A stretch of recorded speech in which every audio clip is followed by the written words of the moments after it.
যদি আমাদের পরবর্তী ওই মার্চ তার কাটাকে উদ্দেশ্য করে হয়, তবে আমাদের এই লক্ষ্য তার কাটাকে ভেদ করে যতদূর দৃষ্টি যায় তত। আসসালামু আলাইকুম প্রিয় দর্শক, আজকের ভিডিওটা খুবই গুরুত্বপূর্ণ।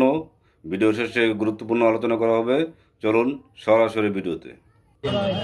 আর যদি আমার কোনো ভাই কিংবা আমার কোনো বোন আমাদের ওই সীমান্তে ওই তার কাটায় তাদের লাশ ঝুলে থাকে, তবে আমাদের আজকের যে মার্চ ফর ফেলানি, সেই মার্চ ফর ফেলানি ওই তার কাটাকে উদ্দেশ্য করে মার্চ করবে।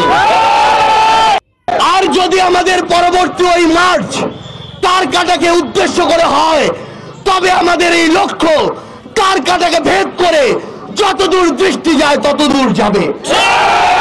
আমরা শুধু স্পষ্ট করে পৃথিবীর প্রত্যেকটি দেশকে একটি কথাই বলতে চাই, এই যে সীমান্ত হত্যা তার কাটা দেওয়ার নামে যেই জোর করে যে বাধা দেওয়ার যে প্রয়াস, সেই প্রয়াস বাধা দেওয়ার জন্য, সেই প্রয়াস রুখে দেওয়ার জন্য নতুন করে যে অভ্যুত্থান হয়েছে, এই অভ্যুত্থানের স্ফুলিঙ্গ পুরো পৃথিবীতেই ছড়িয়ে পড়বে। আমরা আজকে এই কুড়িগ্রামের মার্চ ফর ফেলানির শুরুতে একটি কথা আপনাদেরকে বলতে চাই, আমরা আর বাংলাদেশের সীমান্তে কোনো লাশ দেখতে চাই না। আমাদের বাংলাদেশের যত নাগরিককে ওই সীমান্তে লাশ করা হয়েছে, তাদের বিচার আন্তর্জাতিক ট্রাইব্যুনালে করতে হবে। আমাদের বোন ফেলানির স্মৃতিকে বাঁচিয়ে রাখার জন্য নতুন যে আমাদের বিশ্ববিদ্যালয়, কুড়িগ্রাম কৃষি বিশ্ববিদ্যালয়, সেই বিশ্ববিদ্যালয়ের একটি আবাসিক হল আমাদের বোন বীর শহীদ ফেলানির নামে করতে হবে।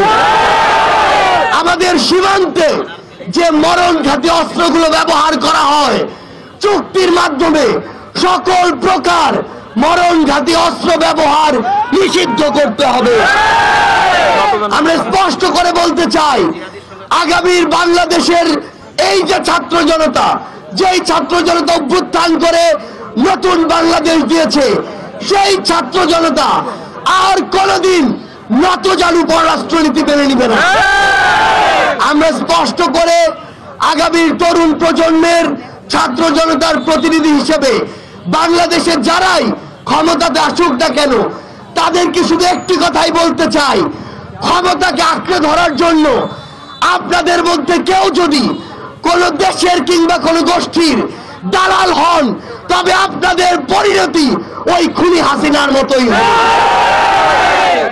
আজকে আমরা এই বাংলাদেশের উত্তরের যে প্রান্তিক জেলা কুড়িগ্রাম, এই আমাদের প্রিয় দর্শক, যদি আমাদের ভিডিওটি ভালো লাগে প্লিজ কমেন্ট করে আপনাদের মতামত জানাবেন।